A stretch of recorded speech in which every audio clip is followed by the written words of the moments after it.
itu kan, eee, kalsium gitu ya, seperti itu ya. Nah ternyata kalau kita lihat dari, apa yang ditulis di sini, logam-logam yang kita kenal sebagai logam yang sering digunakan untuk aplikasi yang lain ya, seperti di sini kalau sekilas nampak terlihat ada titanium ya, aluminium, kobalt, kromium, bahkan baja ya, stainless steel. Nah itu, kalau kita ngelihatnya kan aplikasinya, banyaknya itu kan di material yang seperti, penggunaan di apa ya, misalkan di titanium tuh banyaknya di apa, di bidang fotokatalitik ya, kobalt itu kan, material magnetik ya, kromium, biasanya digunakan apa, di penyamakan kulit ya, kromium. Nah walaupun misalkan beberapa minggu lalu kita bahas ya dalam jumlah yang sangat kecil kromium juga, merupakan logam yang dibutuhkan oleh penderita diabetes ya. Nah nah yang mengejutkan stainless steel. Nah ternyata ada penggunaan stainless steel dalam, biomaterial ya. Nah kemudian di sini juga magnesium ya, kalau magnesium memang banyak ya dalam dalam tubuh juga ada ya, dari sini dituliskan magnesium alloy. Kemudian, ada nikel ya, nikel titanium. Nah ini shape memory material. Nah nanti kita lihat apa itu shape material itu ya. Nah itu ya kira-kira. Nah barangkali mungkin ya ini juga tidak terbatas ini ya, kalau misalnya kalian mencari bisa juga, yang lainnya ya, ini kebetulan aja yang, bisa Ibu lihat. Nah nanti kita baca di sini banyaknya di apa nih, apa, ke aplikasinya. Di sini itu kan, yang ingin dilihat itu kan sifat-sifat ini ya, apa itu, ini tuh, tensile strength, fracture tones ya, kemudian ini, apa ini, kira-kira ini apa di apa ini, nah sini ya, aplikasinya kan di ortopedi ya, ortopedi itu kan yang berkaitan dengan tulang ya, kemudian artificial joint, apa itu artificial joints? Coba sambil dilihat juga masing-masing. Kemudian kayak ini ya, kayak screw itu sesuatu yang dia apa screw itu apa sih istilahnya? Bukan bor, apa sih namanya? Baut ya? Heeh, ya. Jadi kemudian ortodontik dan dentistry itu kan, yang berkaitan dengan gigi ya. Kemudian ya dental implant, kemudian kardiovaskular itu apa? Jantung ya. Kemudian neurosurgical device, jadi untuk apa, bedah saraf ya, bedah saraf, kemudian, artificial heart coba itu ada, artificial. Nah ini menarik ya kalau kita lihat ya aplikasinya. Nah dan ini, bahannya tuh bisa membandingkan antara polimer dan keramik biomaterial, logam ya. Nah di sini yang memiliki apa, electroconductivity ya, electroconductivity dan apa ini, apa ini, pokoknya di sini ya, digunakan sebagai, artificial organ lah ya. Nah di sini yang ada electronic organ ya. Nah seperti itu ya. Nah karena memang dalam tubuh kita, ada beberapa reaksi ya, yang paling banyak itu kan reaksi asam massa dan reaksi redoks ya.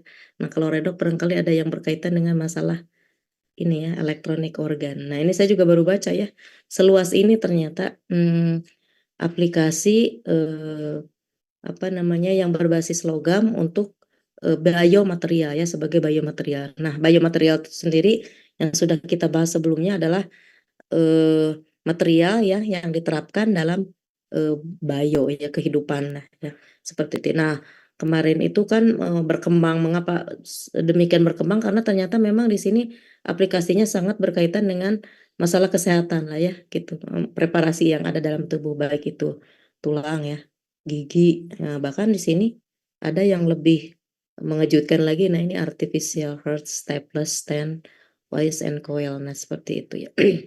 Nah kemudian, nah ini juga, artificial organ ya, organ ya, seperti itu. Nah Di sini ada istilahnya Sherman Vanadium Steel. Nah, ini yang pertama kali logam alloy yang desain spesial untuk aplikasi biomedik. Nah, ini sebagai apa tadi tuh? Apa tadi teh? Baut ya. Seperti itu. Nah, untuk apa? Untuk menyambung ini ya, eh, patah tulang. Itu enggak? Fraktur tuh retak tulang atau apa? Patah tulang ya. Seperti itu. Nah, yang digunakan itu istilahnya Sherman Vanadium Steel. Nah, jadi baja dari vanadium ya. Nah, pasti ini kan sesuatu logam yang harus tahan karat ya. Karena digunakan dalam tubuh untuk kayak menyambung patah tulang ya. Ya, kalau menyambung besi biasa juga misalkan untuk kursi dan sebagainya kan memang kita menggunakan baut ya. Nah, ini juga sama sistemnya ya, dalam tubuh juga seperti itu. Tapi berarti logam-logam yang digunakan itu ya harus berbeda ya dengan logam-logam yang digunakan ketika digunakan sebagai staff atau device yang di luar ya. Nah, ini berarti kalau dalam tubuhku harus apa gitu yang dibutuhkannya ya. Yang minimal yang kita tahu adalah sesuatu yang sangat eh, kekuatannya sama minimal dengan tulang ya. Kemudian juga tahan karat ya pastinya.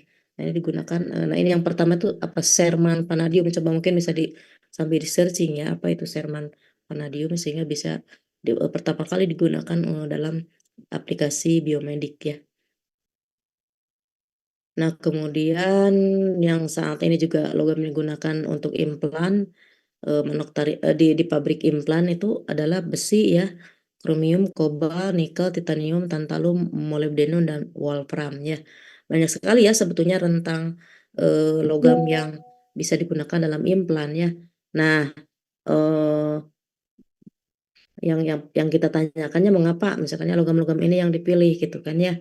Nah, kalau misalkan sebelumnya kalsium ya, nah itu karena memang dia banyak juga logam dalam tubuh ya biokompatibel. Nah, sedangkan kan logam-logam yang ini itu kan sebenarnya dalam tubuh bahkan mungkin kalau ada pun dalam jumlah yang sangat sedikit.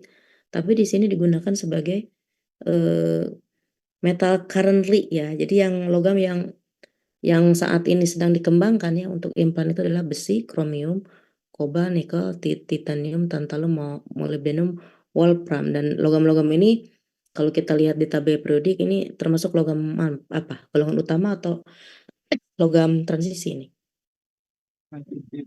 Transisi ya. Transisi itu kan kemarin kita bahas itu memiliki lebih dari satu ya bilangan oksidasinya ya. Besi aja kan dua, tiga, kromium berapa? Dua, tiga juga ya. Kromium 3 dan 6, 3 dan 6. Kobalt 2 dan 3 nikel 4 plus ya. Tantalum, tantalum berapa? Tantalum berapa? Wolfram. Wolfram Wolfram yang banyak digunakan di mana Wolfram? Sebelumnya, sebelum kita tahu digunakan di biomaterial. Wolfram apa? Kelebihan dari Wolfram. Yang kita tahu tapi bukan untuk aplikasi biomedik. Ada Wolfram itu apa? Tungsten digunakan untuk apa? Yo, Lampu. lampu. Kenapa digunakan sebagai lampu? Untuk lampu. Berkaitan dengan apa?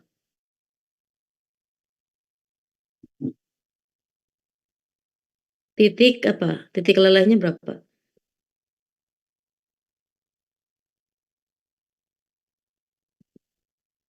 Titik lelehnya berapa?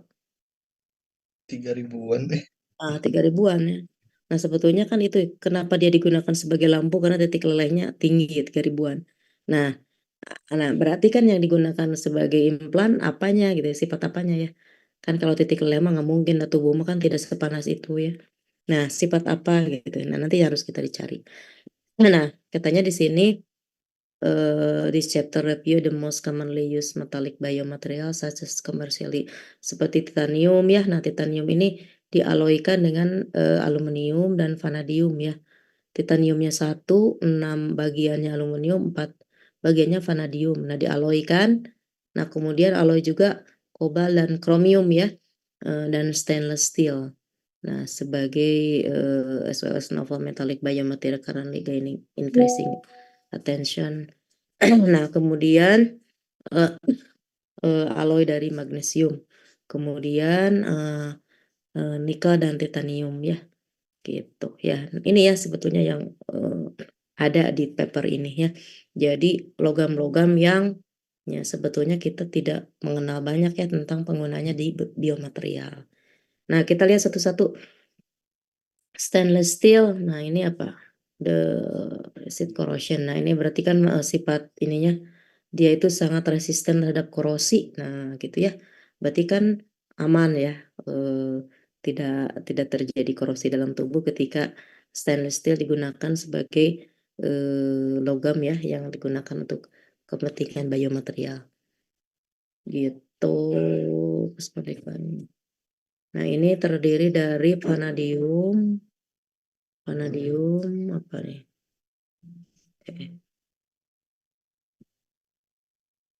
Bentar. Tadi sampai mana?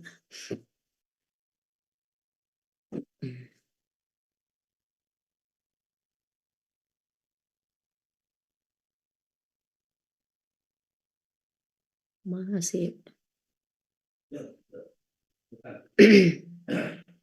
Kayaknya kegedean ini supaya bisa dilihat.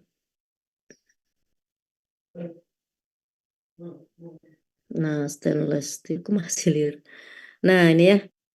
Oke, coba bisa dilihat di situ. Kira-kira sifat apanya yang dipakai? Coba sambil dibaca. Nah, ini di sini vanadium yang ditambah dengan 12% berat kromium ya. This is the formation of tin oxide. Coating. Nah, di sini apa? Peran dari kromium apa kalau dilihat dari baca di sini? Sebagai coating ya untuk permukaan alloynya ya. Sehingga di situ tidak atau bisa menghambat atau bisa menjadikan sifat dari alloy tersebut menjadi resist ya terhadap korosi ya. Berarti resisten terhadap korosi ya. Artinya sangat tahan terhadap korosi ya. Jadi ini the thin film is characterized by low chemical activity. Nah, kemudian katanya kan untuk membuktikan sifat tahan korosinya dia diuji ya karakter reaktivitas kimianya ya dan kontak dengan oksigen ya karena oksigen kan dikenal sebagai mudah untuk mengoksidasi yang lain ya sehingga itu jadikan pengujian untuk ketahanan korosi ya gitu. Jadi kalau artinya dia sangat lengai itu apa? Inert terhadap oksigen bisa diartikan bahwa alloy tersebut tahan korosi gitu ya. Nah, karena dalam tubuh kita juga ada darah ya, kemudian insulin chloride solution ya. Jadi dalam larutan klorida ya. Nah, diuji juga ya bagaimana ini bisa where dissolved oxygen can react with sel dengan ion klorida ya. Oke, jadi sebelum digunakan tentunya ada pengujian-pengujian ya. Bagaimana secara in vivo ya, dikondisikan sesuai dengan kondisi tubuh lah ya. pH tubuh, suhu, kemudian larutan apa aja yang dalam tubuh gitu ya. Nah, kalau misalkan lolos dari kondisi tersebut dan tidak menimbulkan korosi, itu berarti kan sebetulnya begitu lolos ya secara in vivo ya. Itu pengujian in vivo itu diuji dengan dibuat kondisi yang hampir sama dengan kondisi ujinya nanti gitu ya. Nah, tapi kalau sudah in vitro berarti kan biasanya pengujiannya ke hewan ya. Ke hewan biasanya kan mencit ya. Tikus putih yang pertama kali digunakan bagaimana pengujian itu secara langsung ya. Karena kan dianggap nanti lebih mirip gitu dengan kondisi manusia gitu kan ya. Seperti itu. Nah, berikutnya apa? Nih. Di sini juga yang ditambahkan selain kromium apa? Nikel dan molybdenum ya. Nah, untuk meningkatkan juga ya ketahanan terhadap korosi. Nah, sedangkan katanya karbonnya itu diminimalkan karena cenderung untuk mengikat tend to bind to chromium to form. Nah, itu ya. Oke. Jadi apa saja berarti logam yang bisa ditambahkan untuk meningkatkan korosi untuk baja itu? Kan tadi berbahan vanadium ya. Kemudian yang menjadi penambahnya apa tadi? Kromium, kemudian apa lagi? Nikel, molybdenum ya. Nah, di sini eh, ada ya proporsinya, sampai ada proporsinya di sini, apa kandungan berapa persen karbonnya ya. Kemudian mangan ya berapa, kemudian fosfor, kemudian sulfur, kemudian di sini silikon, kemudian nikel, molybdenum ya. Nah, ini paduannya seperti ini ya. Jadi banyak sekali di sini yang dipadukan ya dengan presentasi ya sesuai dengan nanti apa karakter yang diinginkan ya. Yang intinya kan tadi berkaitan dengan masalah ketahanan terhadap korosi ya. Nah, ini katanya dikenal dengan jenis 316L. Jadi yang kita tahu ya stainless juga ada kode-kodenya ya. Ada kode. Nah, kode tersebut itu menunjukkan komposisi alloy yang ada. Nah, ini walaupun sama-sama stainless steel ya, tetapi berbeda ya yang ditambahkannya ya. Nah, tipe ini menunjukkan komposisi yang berbeda dari setiap stainless steel yang digunakan. Nah, ini kan tentunya sangat bergantung ya untuk apa nanti diaplikasikan ya penambahan-penambahan ini. Gitu ya. Jadi ini hasil penelitian orang bahwa ini adalah yang sudah ada ya, yang sudah apa namanya diaplikasikan dalam industri. Nah, itu dengan tipe seperti ini. Jadi intinya banyak sekali paduan logamnya, bahkan bukan hanya logam ya, bisa dipadukan dengan non logam kayak fosfor, sulfur, kemudian silikon ya, karbon, nitrogen juga ada ya. Nah, ini akan nanti menjadi baja dengan tipe 316L ya. Gitu. Nah, one type stimulus user Nah, ini digunakan untuk medical implantation. Jadi untuk apa? Untuk implan ya. Ini untuk digunakan stainless tipe ini digunakan untuk implan. Nah, di sini biocompatibility-nya itu bervariasi ya dan dikontrol oleh level impurities-nya. Misalnya CU ya. Nah, di sini tetap syarat yang lain ya selain anti korosi berarti apa? Biocompatibility ya. Apa itu biocompatibility? Masih ingat gak? Apa itu biocompatibility? Siapa ini yang mau jawab? Yuk, ini kalian sudah pada nyampe di kelas ya?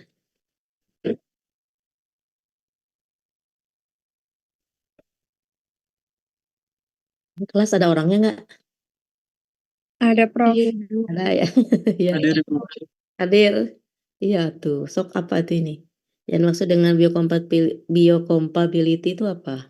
Nah, ini kan dikontrol nih, padahal tadi kan kandungan-kandungannya tuh bersangat beragam. Nah, ini katanya kan dikontrol oleh level dari impurities-nya gitu.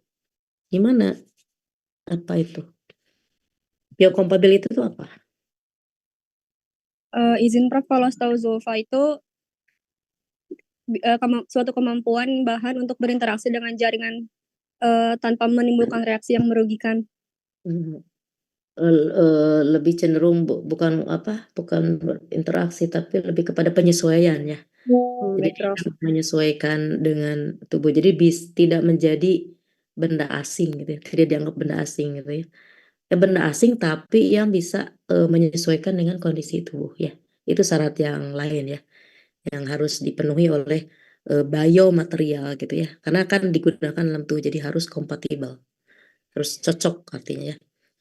Nah, kemudian berikutnya Pak, steel yang dikategorikan untuk apa ini? Ini istilah-istilah kedokteran ya, austenitic, martensitic, and parasitic. Apa itu? Coba bisa dilihat gak? Apa itu austenitic, martensitic, and peritic stainless? Coba ada yang berpendapat atau yang sudah tahu barangkali?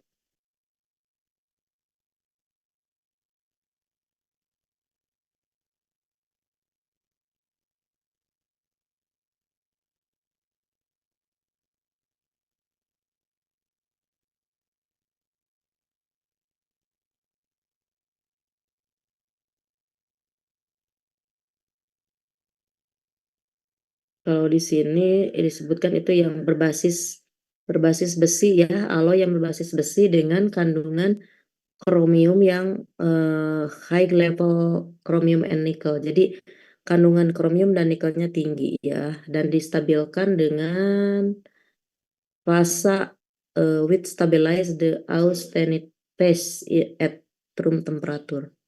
Oh, jadi austenite itu jadi semacam harus ada strukturnya ya, yang terstabilize, they are known their excellent. Nah, di sini kan dia memiliki katanya excellent corrosion resistant, formability, and toughness, making them suitable for industrial application.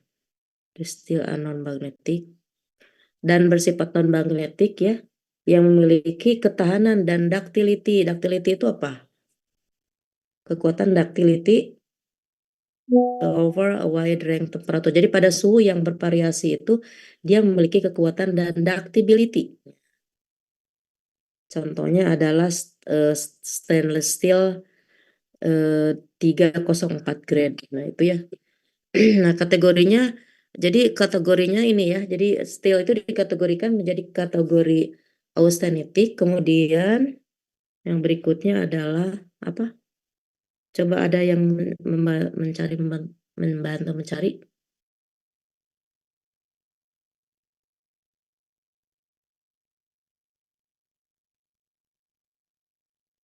Jadi klasifikasinya kalau tadi austenitic itu yang kandungan krom dan apa high krom dan nikelnya tinggi ya.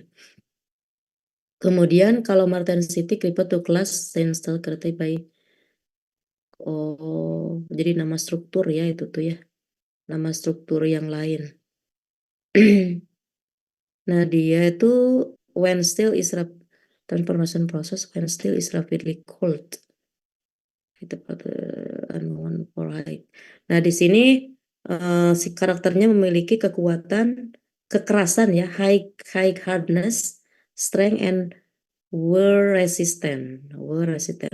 But they generally have lower corrosion. Tetapi pada umumnya dia lower corrosion resistant ya dibandingkan. Nah, jadi dia lebih tidak tahan korosi ya. Kalau tadi ini yang paling tahan korosi ya. Nah, sedangkan yang ini kurang tahan tapi dia memiliki kekerasan yang tinggi. Gitu ya. Jadi gunakan sebagai cutting tool. Nah, gitu ya. Jadi mungkin dalam kesehatan mah ini pisau bedah kali ya. Kayaknya ini kalau untuk biomaterial itu mungkin ya baja ini karena dia memiliki ketajaman, kekerasannya digunakan sebagai cutting tool ya. Berarti kalau cutting tool dalam biomedis barangkali itu untuk ini ya, untuk pisau bedah ya. Nah, ini biasa namanya 410, tipenya 410. Jadi ada tipe-tipe ya. 302. Nah, itu kan menyatakan dan seterusnya. Nah, kalau veritik apa veritik satu lagi?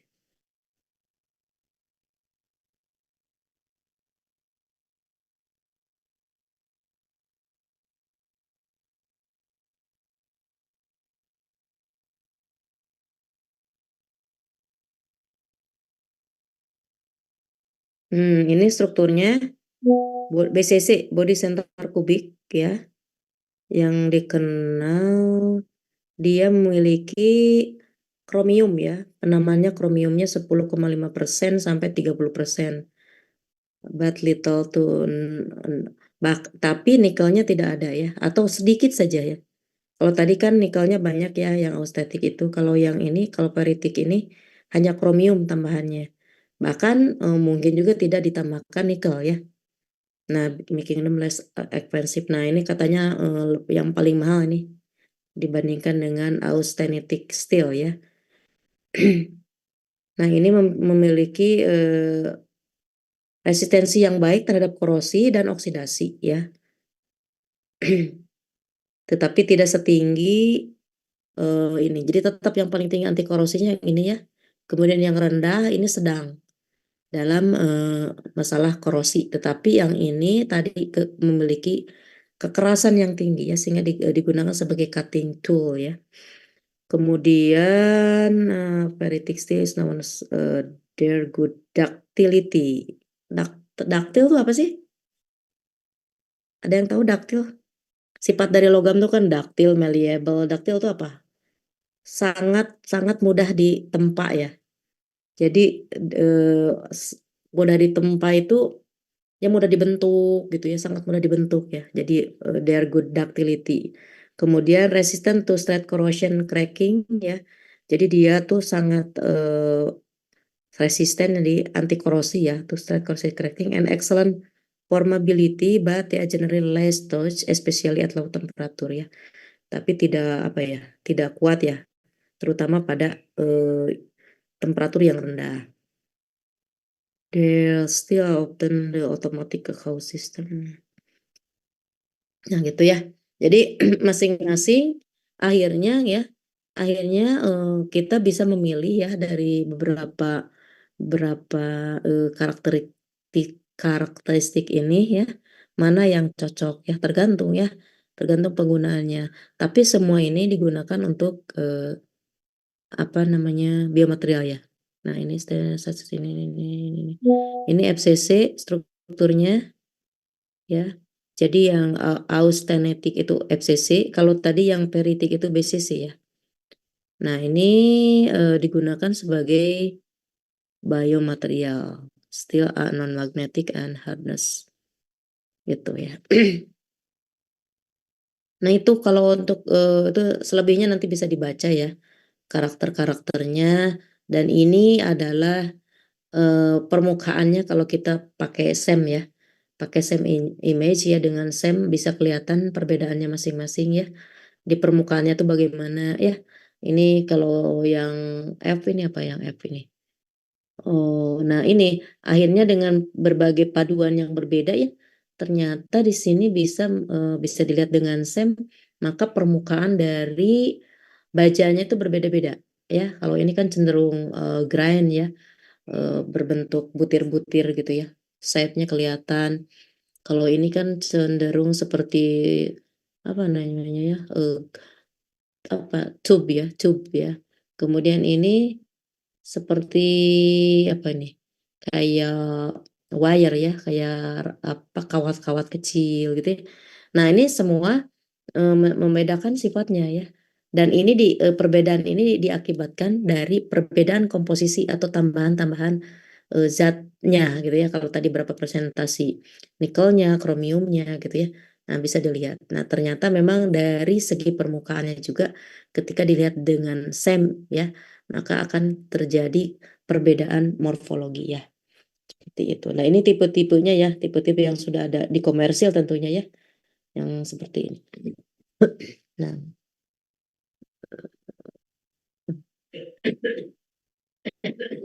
nah yang A ini 7317L. Jadi kulturkan dengan apa ini? Dengan E. coli ya. Nah, ini image depicting enhanced antibacterial activity and biocompatibility. Ini. Nah, ya diuji ininya ya, antibakterialnya dioleskan dengan ini koloni E. coli gitu ya. Sekian. Gimana? Nah, coba ini menarik untuk dibaca. Berarti kan antibakterinya juga diuji ya. Berarti kan anti korosi. Terus apa lagi tadi tuh? Eh, anti korosi, antibakteri, apa lagi ya? Apalagi tadi biocompatibility-nya. Berarti harus lengkap. Ya, tergantung permintaannya apa ya. Oke, nanti Ibu share nanti ya ininya. Atau bisa di-download lah di Google juga ada. Nah, berikutnya sampai sini ada pertanyaan nggak? Itu untuk stainless steel. Detailnya nanti dibaca sendiri.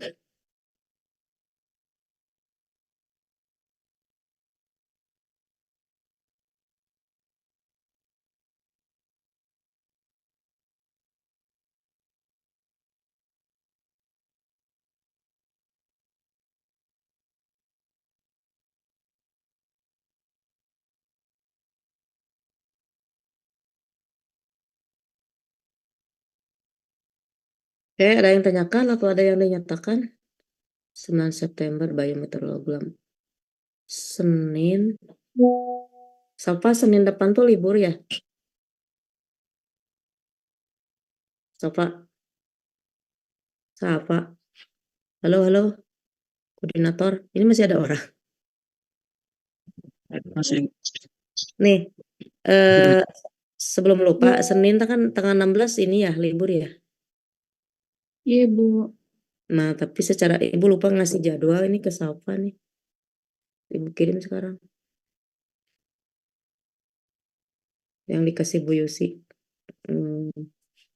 Nah, tanggal Senin itu walaupun libur ada nanti kuis ke-1 yang akan dibuat oleh Bu Yusi. Cara asinkronus ya. Kemudian tanggal 6, 23 September. Nah, baru full tentang hidroksiapatit untuk kesehatan. Oke. Oke, berarti minggu depan kuis. Walaupun libur katanya ada tuh asinkronus. Oke, berikutnya udah dikirim siapa ada di WA? Udah nyampe belum? Safa.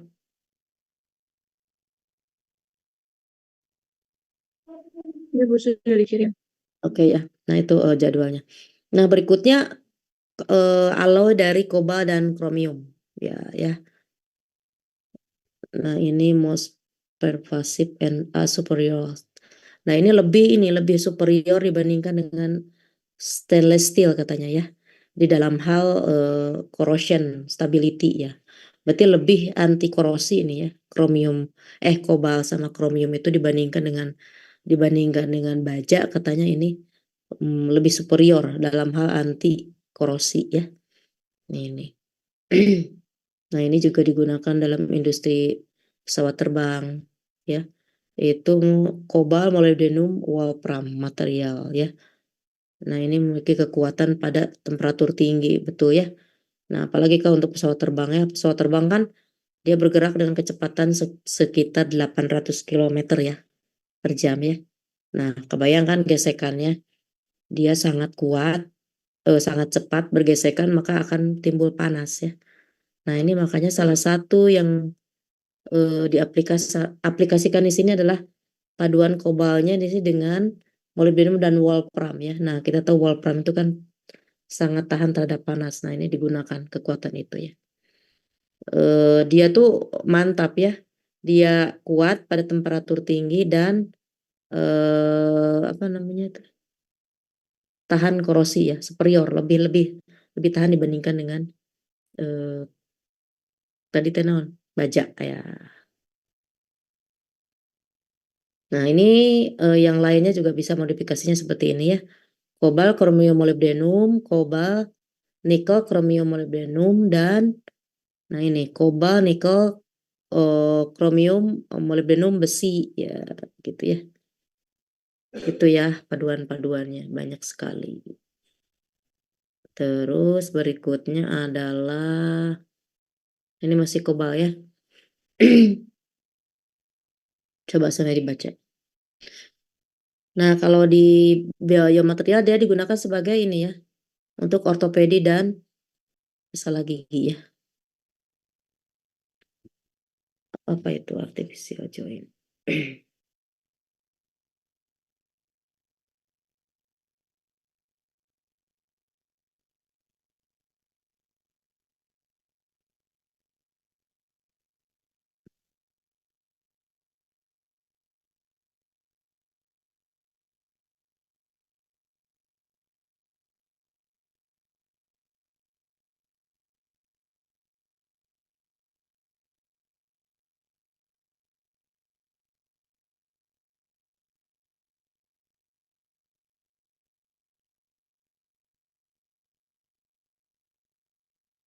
Apa ini? Sendi buatan.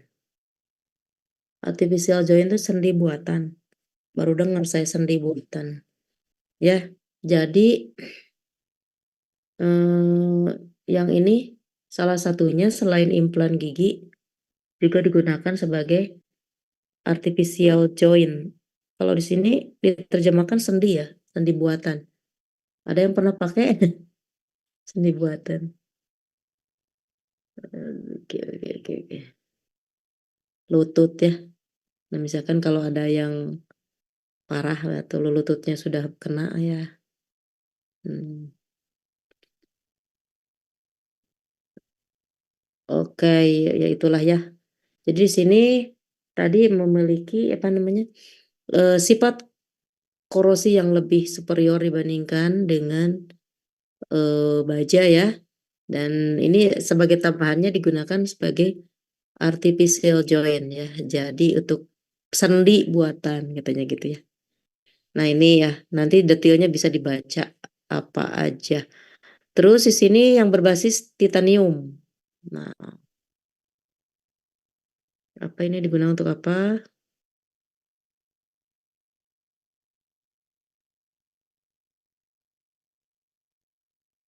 Untuk jaringan apa? Femoral bone tissue invalence.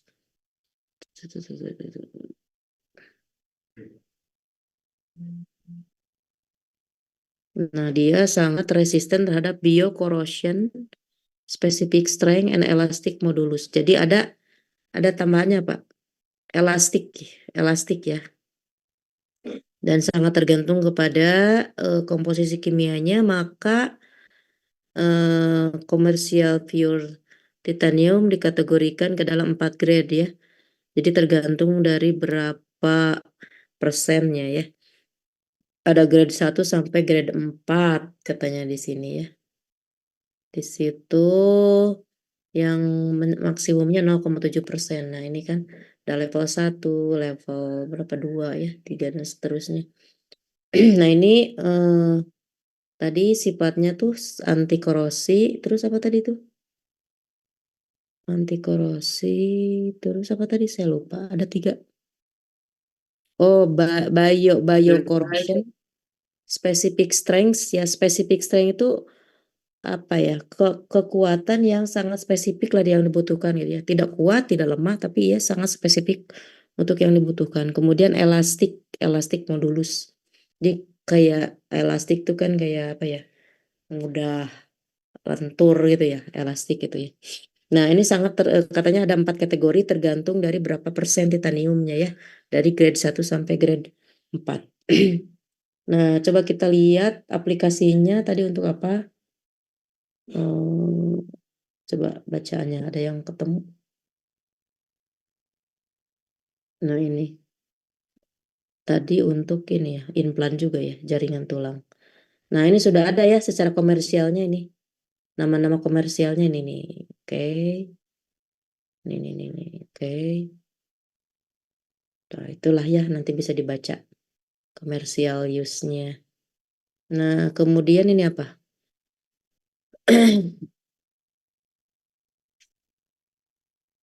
Banyak sekali. Oke kita cepat aja ya. Nah kemudian berikutnya apa nih? Sebelum ini apa ada lagi? TI udah ya nanti dibaca lah ya. Apa berikutnya nih?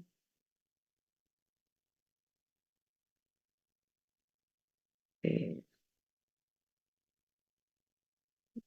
Berikutnya adalah noble metal alloy. Nah, sok siapa yang membaca?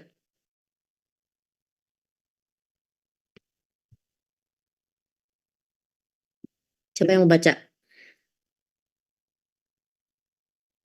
Sampai 9:04 aja lah ya. Saya jam 10 ngajar lagi.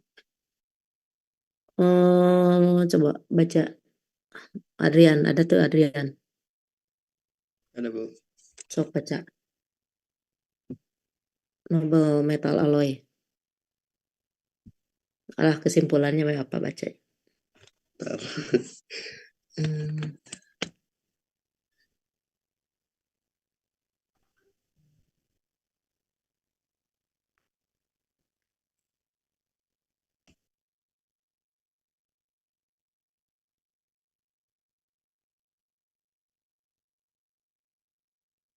Nanti tanggal 16 kuisnya dari paper ini aja lah ya. Nanti di bawah soal. Jadi bisa bukan kuis ya, bisa lihat di sini sebetulnya. Nanti pertanyaan-pertanyaannya akan dibuat dulu, dimasukkan ke lift. Nah, ini aja lah berdasarkan paper ini ya. Nanti Ibu tanya lah. Buat dulu soalnya setelah dibaca lengkap tadi baru sekilas bacanya. Oke. Apa Rian? Udah ketemu belum? Noble metal alloy berarti kan apa? Noble itu kan sesuatu yang baru ya. Barangkali tidak digunakan sebelumnya, tidak common gitu sebelumnya. Tapi kemudian ada penemuan baru ya. Nah, misalkan ini bukan nih, yang ini nih. Di sini di paragraf ini nih.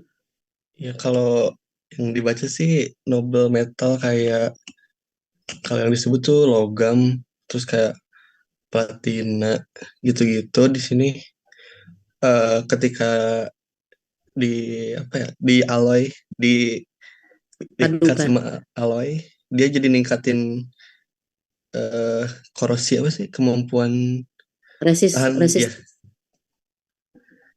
itu sih terus Jadi tetap saja ya sebetulnya yang menjadi sifat yang dikejar itu anti korosinya, resist to corrosion ya. mm-mm, Itu ya. Selain ketahanan apa namanya tuh kekuatan ya, kemudian ya tentu saja biocompatibility. Cuma yang maksud noble noble metal alloy yang dimaksud di sini apa? Apa AU karena Hah? AUPT Oh, noble noble alloy itu kayak ini ya, bukan yang kayak kayak kalau Nobel Nobel gas itu kan golongan 18. Kayaknya Nobel metal itu kayak yang ini, yang inert gitu ya, kayak AU gitu ya. hmm, Platina ya. Itu ya ya Nobel alloy itu. Nah, berarti di sini kita lihat yang utamanya itu paduan paduan antara nah ini ya. Semua mengandung AU ya. Ini kalau ini tidak mengandung AU, tapi perak. Perak termasuk Nobel Nobel metal nggak?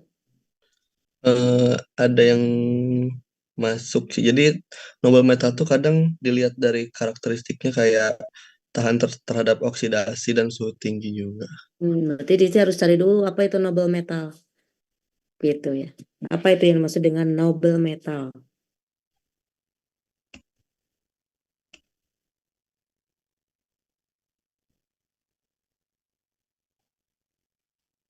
Ada yang nyebut juga di sini ruthenium, rhodium, palladium, silver, iridium, platinum sama emas.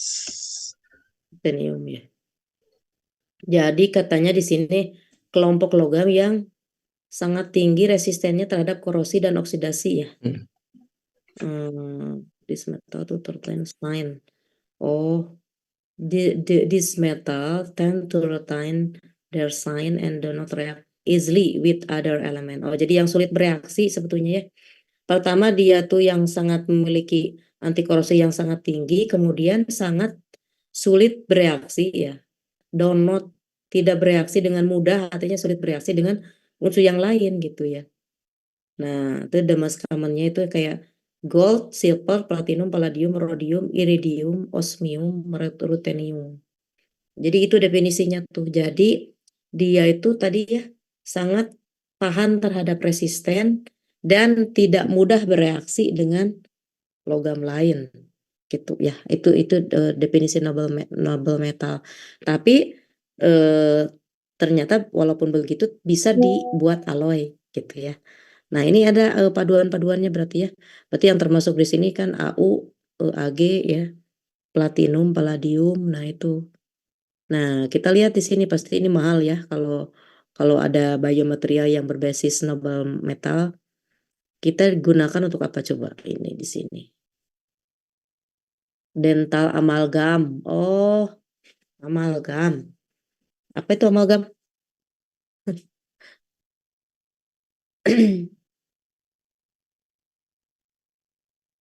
Amalgam itu untuk tambal gigi juga sih sebetulnya.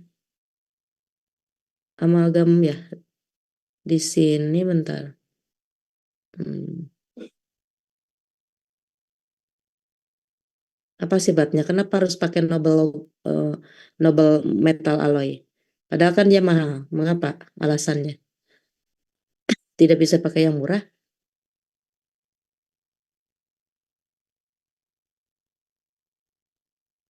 Ayo baca alasannya apa? Kenapa orang pakai noble metal alloy?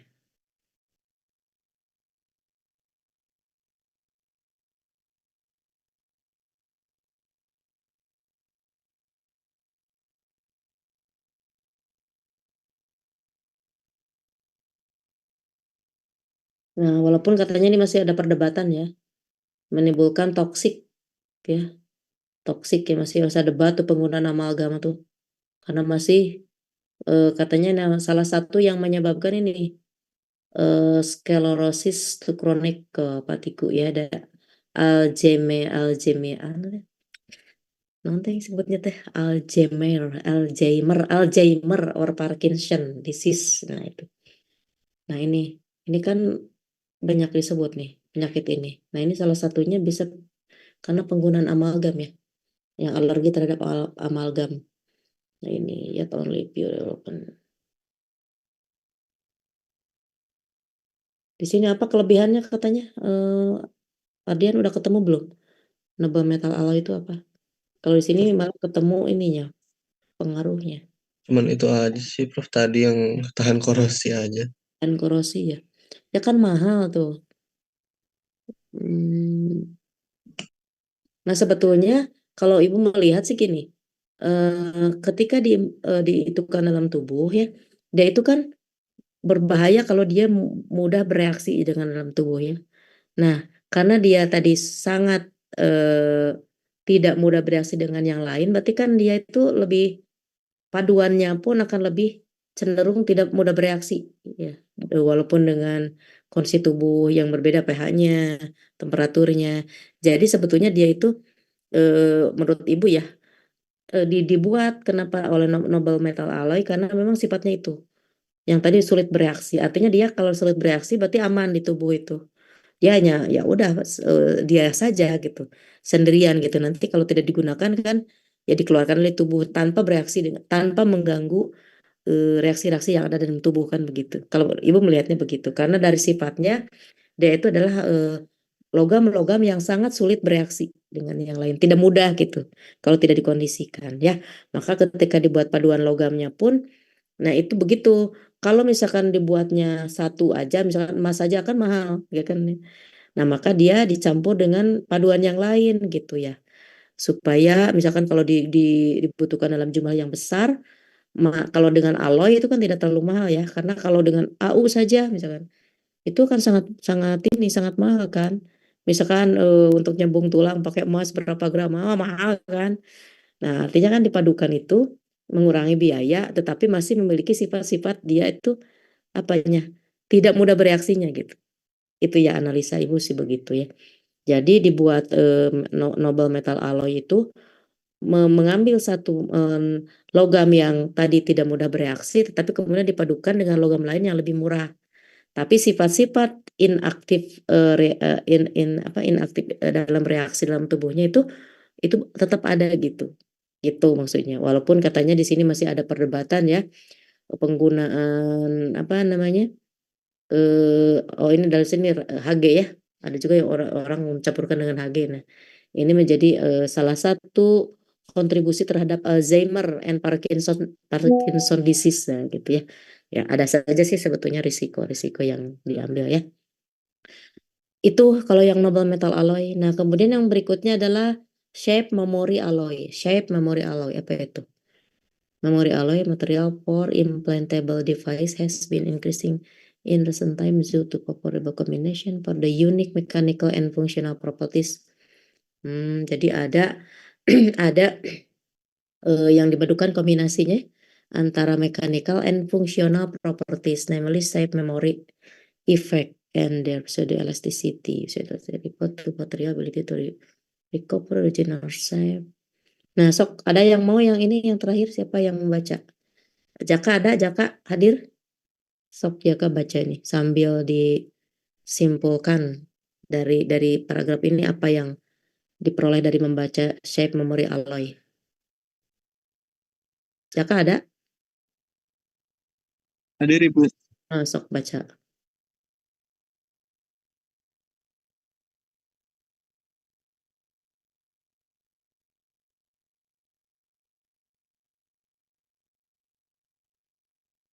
Hmm. Nah ini ya, ini yang menarik nih bagi orang material mah. This material are characterized by two solid phase. Nah ini ada dua.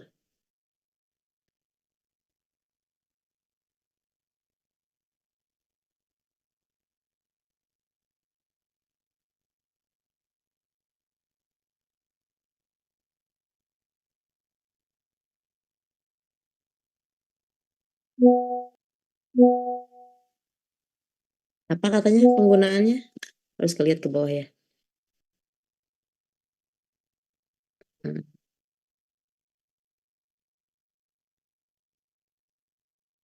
Ini ya.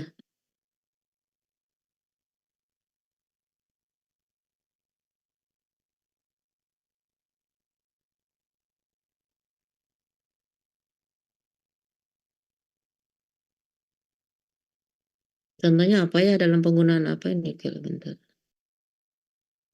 Kenapa harus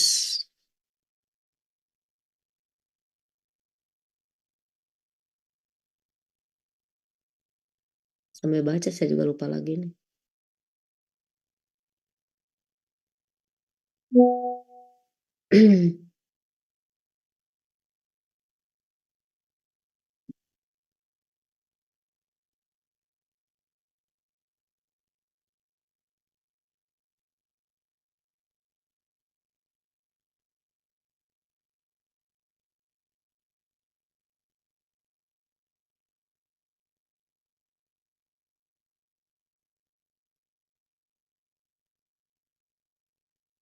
Ada sudah nemu kira-kira untuk apa?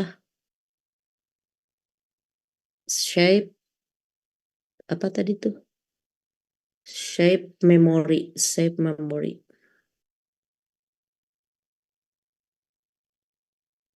Sudah ketemu untuk apa?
Apa aja Kak? Udah nemu? Shape memory material SMMNs have unique properties that allow them to return to the original shape when subjected to a specific stimulus such as heat or strike. Oh, jadi dia itu kayak ini ya, bisa si material itu unik ya.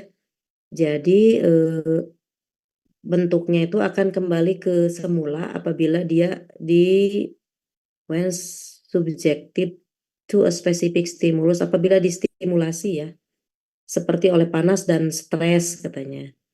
Ya, jadi pokoknya si material itu akan berubah lah ya, akan berubah kalau distimulus dan akan balik lagi ke awal ketika eh, si apa namanya ada kondisi yang cocok lah untuk menstimulusnya. Intinya begitulah ya. Jadi kayak memori kalau kalau dalam material itu pernah dibahas itu kayak ini apa namanya teh bentar yang loop hysteresis ya. Pernah dengar loop hysteresis? Jadi kayak material yang bisa menyimpan memori gitu ya. Jadi jalan pergi. Nah ini, nah oh ini tah. Ini kan begini nih. Ini gambar ini nih. The, the stress, nah strain respon. Nah jadi kan dia itu dalam satu material tuh jalannya tuh ya ketika dia pergi dan ketika dia pulang itu beda jalannya. Nah itu kan seperti itu. Ini kayak karakter dari material-material penyimpan material penyimpan memori itu kan kayak gini punya punya punya loop histeresis. Nah, kayak gini. Nah, ini juga sama. Nah, ini digunakan untuk itu ya. Jadi kayak kalau stimulusnya tertentu, maka dia akan balik ke semula, tetapi dengan jalan yang berbeda. Gitu. Kalau misalkan dia distimulasi, set gitu ya, dengan panas atau straight, dia akan naik seperti ini. Tapi kalau ketika kondisi yang dibalikin ke awal, dia balik lagi, tetapi dengan jalan yang berbeda gitu. Nah, kayak gitu. Nah, inilah yang kayaknya ini ya, besar loopnya inilah yang kemudian menjadi identitas dari hasil diagnosanya atau kalau dalam bidang aplikasi itu. Nah, ini luasnya ketika jalan pergi dan jalan pulang itu jadi ada luas di sini. Nah, itulah yang dikarakterisasi. Nah, struktur ini, material ini punya kemampuan untuk begini gitu, merubah lagi gitu. Nah, ini yang saya baca. Nah, ini gambar ini yang menjelaskan ya. Gambar ini yang menjelaskan sifat dari shape memori material itu gitu. Nah, ini ya.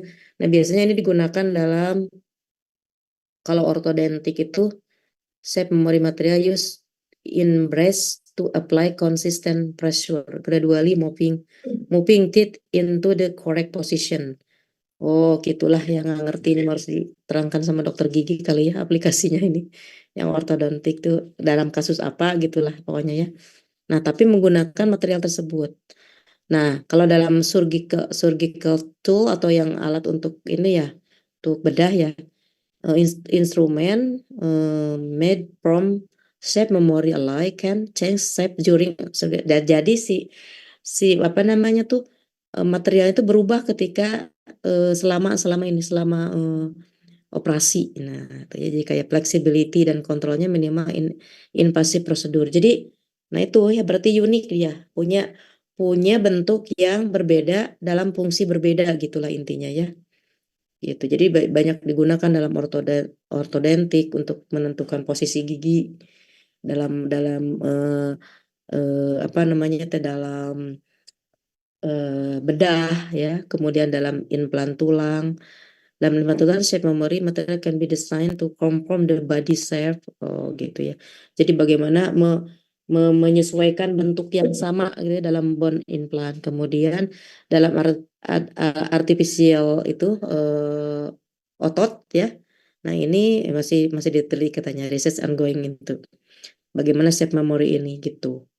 Jadi menarik dia itu ya. Jadi dibuat bisa berubah ya, fleksibel tergantung dari stimulusnya gitu. Gitu ya kalau lihat memang ini gambar ini nih. Gambar 53 ini menunjukkan sifat dari material yang mempunyai efek memori gitu. Gitu. Begitu ya. Jadi banyak ya. Jadi orang-orang material berperan di sini nih. Oh, ini ada nih di medical di 51-nya bagaimana aplikasi dari ini ya material shape memory ini. Nah, ini bisa dibaca nih menarik ya. Nah, ini untuk apa ya mungkin perlu bantuan orang pengguna ini, stakeholdernya nih gimana nih pakai material ini bisa berubah gitu kira-kira. Nah, kemudian berikutnya apa? Biodegradable metal. Nah, biodegradable beda dengan biocompatibility ya. Apa biodegradable?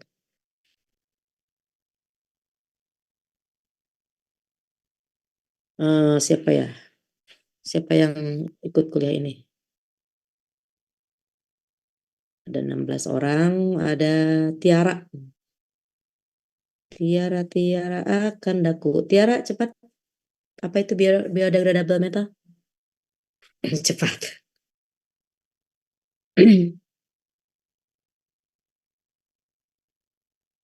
Ada Tiara ada.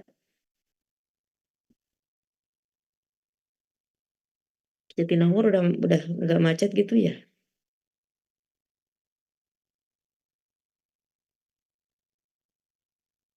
Halo Tiara, ada Tiara.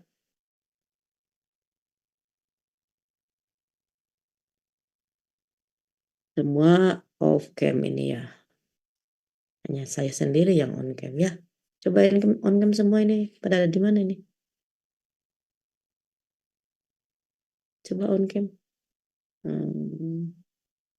Jaka ada di mana? Jaka itu kayak belum mandi gitu. Di MCK Ibu. Belum mandi itu Jaka ya. Udah Ibu, Nuduh, rambutnya kena angin lagi nuduh gitunya. Adrian di mana Adrian? di kosan. Kumaha di kosan. Hmm. Sok atuh saha taya mau menyebabkan dia biodegradable metal. 5 menit deh itu, udahan lah.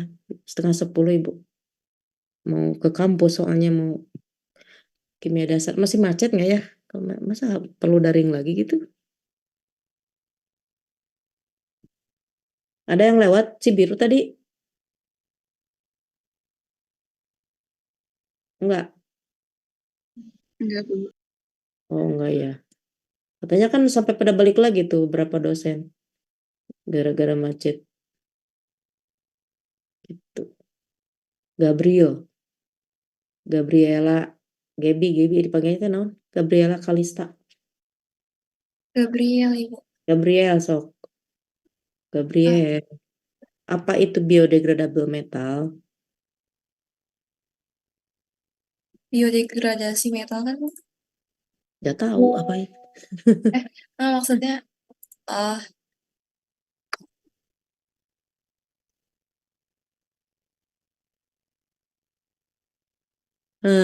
Apa itu biodegradable metal?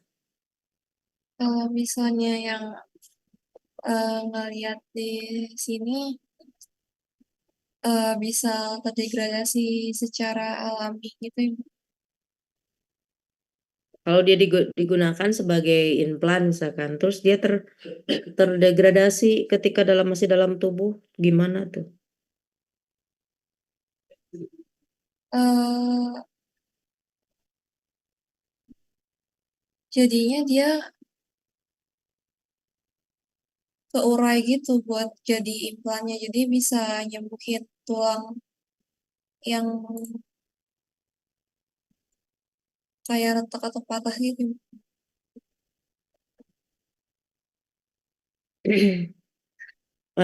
Boleh saja kan terdegradasi ya, tetapi syaratnya dia itu harus aman ketika dia secara natural terdegradasi ya.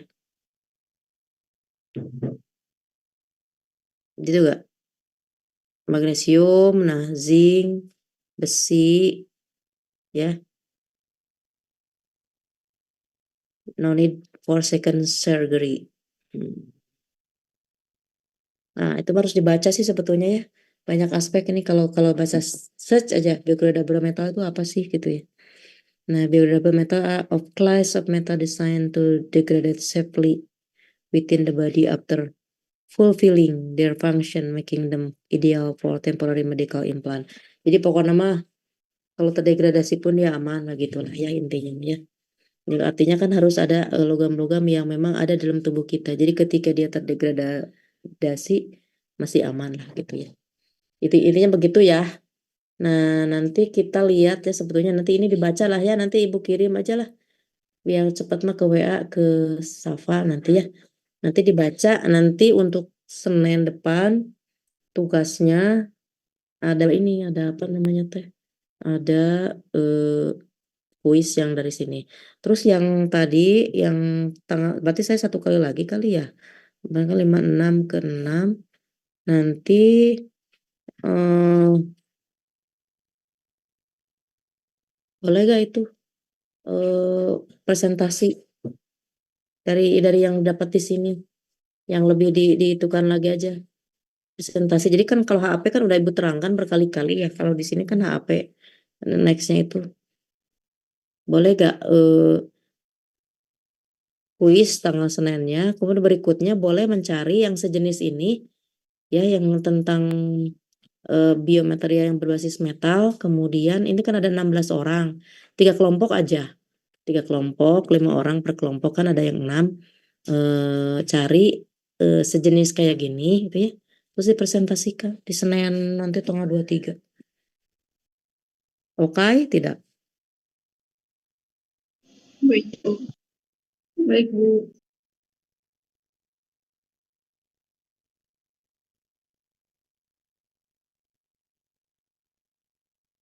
Udah ya, hari ini cukup sekian aja dulu ya karena Ibu harus ke Jatinangor untuk ngajar kimia dasar. Oke, jangan lupa absen. Oke, mana fotonya mana? Nah, ternyata masih pada di rumah. Yang satu ada di mana? Gitu ya. Oke. Kalau sudah kita tutup saja dengan bacaan hamdalah. Alhamdulillahirrahmanirrahim. Assalamualaikum warahmatullahi wabarakatuh. Fitri di mana sama Saida itu berdua ketawa-ketawa itu sambil makan bubur kayaknya ya.